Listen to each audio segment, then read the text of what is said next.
ब्रह्ममुरारिसुरार्चितलिङ्गं निर्मलभासितशोभितलिङ्गम्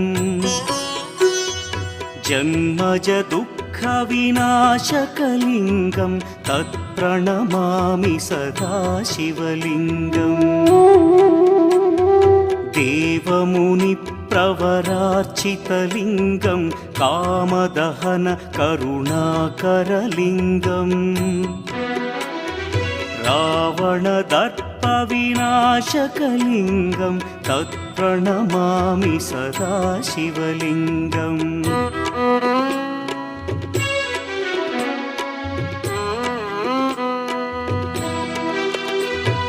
सर्वसुगन्धसुलेपितलिङ्गं बुद्धिविवर्धनकारणलिङ्गं सिद्धसुरार्चितलिङ्गं